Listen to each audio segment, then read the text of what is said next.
The cardinals of the Roman Catholic Church on Wednesday chose as their new pope a man from almost the end of the world, the first non-European to be elected for almost 1,300 years and the first ever member of the Jesuit order. Jorge Mario Bergoglio, the Archbishop of Buenos Aires, becomes Pope Francis, the first pontiff to take that name, an early indication perhaps of the reign he hopes will be marked by inspirational preaching and evangelization. But the cardinal's choice risked running into immediate controversy over the new pope's role in Argentina's troubled history.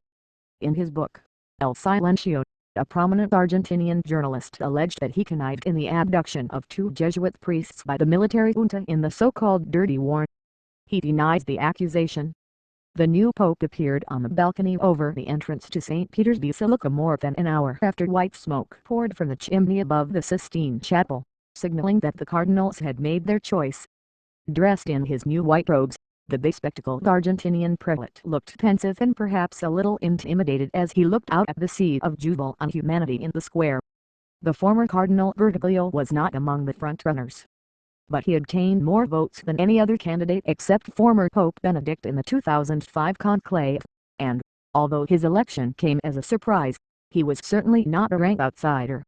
According to some accounts, he was not chosen 8 years ago because he begged his fellow cardinals not to continue voting for him. As he uttered his first words, Buonasera, and the cheering died away, he told the crowd that his peers had been tasked with finding a bishop of Rome. And it seems that they went almost to the end of the world to find him. But we're here, he said with a smile. After a prayer for his predecessor, Benedict XVI, the new pope invited the faithful in the square to pray for the entire world. He added, I hope that this path for the Church will be one fruitful for evangelization.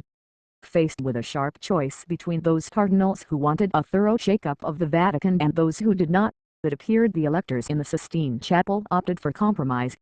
Bergoglio has a reputation for both political canniness and reforming drive. Among the tests facing the 76-year-old will be the awesome managerial demands of the job. The Fumata Bianca, the white smoke signal that marks the successful conclusion of a conclave, arrived after 5 ballots at the end of the second day of voting. The smoke that poured out of the Campanile, the copper and steel tube on the roof of the Sistine Chapel, was greeted with cries of delight and applause from the crowd below. Soon after, the bells of St. Peter's rang out, confirming that a new pope had taken over the spiritual leadership of the world's 1.2 billion baptized Catholics. Inside the Sistine Chapel after the final vote was cast, the most junior of the cardinals, James Harvey, the former prefect of the papal household, called in the secretary of the College of Cardinals, Monsignor Lorenzo Baldessari, and the master of papal liturgical ceremonies, Monsignor Guido Morani, to witness the new pope's acceptance of one of the most daunting jobs on earth. The most senior of the electors, Cardinal Giovanni Battista Re, approached the pope to be and, in accordance with tradition, asked him in Latin, do you accept your canonical election as Supreme Pontiff?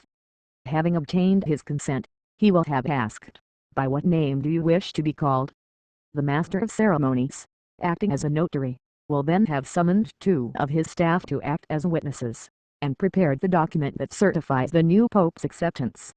Newly elected popes are taken to be robed in the Room of Tears, its name an indication of the reluctance with which most approach the task. The last holder of the office, Benedict XVI, introduced a change in the ritual that allows the new pope to pray before he is announced to the world. Benedict abdicated on February 28, saying that he was no longer able to cope with the burden of his office. He was the first pontiff to resign voluntarily since Celestine V in 1294. The world's Catholics will be looking to his successor to provide not only spiritual inspiration but also firm leadership.